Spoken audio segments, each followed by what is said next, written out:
পুজোর সময় করার সময় আসনের দরকার হয়। যখন আমরা গুরুনাম জপ করতে বসি তখন আমাদের আসনের দরকার হয়। আসনটা আসলে কি, আসন দরকার কিসের জন্য? দেখো, আসন হলো একটি মাধ্যম, যে মাধ্যম না হলে আমাদের এই ভজন সাধন বা আমাদের এই গুরুনাম জপ করা সম্পূর্ণ হবে না। খালি মাটিতে দেখবে তোমার শরীরও একটা ঊর্জা আছে, ধরণীর মারও কিন্তু একটা আকর্ষণ ক্ষমতা আছে।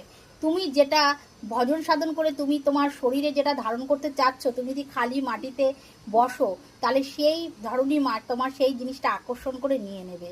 তাতে তোমার কি বলতো, ফলটা খুবই কম হবে। আসনটা একটা মাধ্যম বা একটা পর্দা, যেটার মাধ্যমে সেই আসন দেখবে সবাই, ধরো যে আসনে বসে যে সাধন ভজন করে সেই আসনে কিন্তু অন্য কাউকে বসতে দেয় না। কেন? তার যে এনার্জি, তার যে সাধন ভজনের যে ফল সেই আসনের মধ্যে আছে। যতক্ষণ সেই আসনে সে না বসবে ততক্ষণ তার ধ্যানে বা তার জপে মন বসবে না।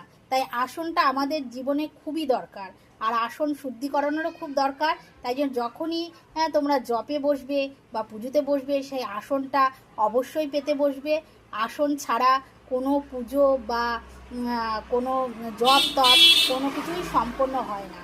আসনেই আমাদের একটা ঊর্জা দান করে। তাই জন্য আসনের প্রাধান্য আমাদের জীবনে অনেক বেশি।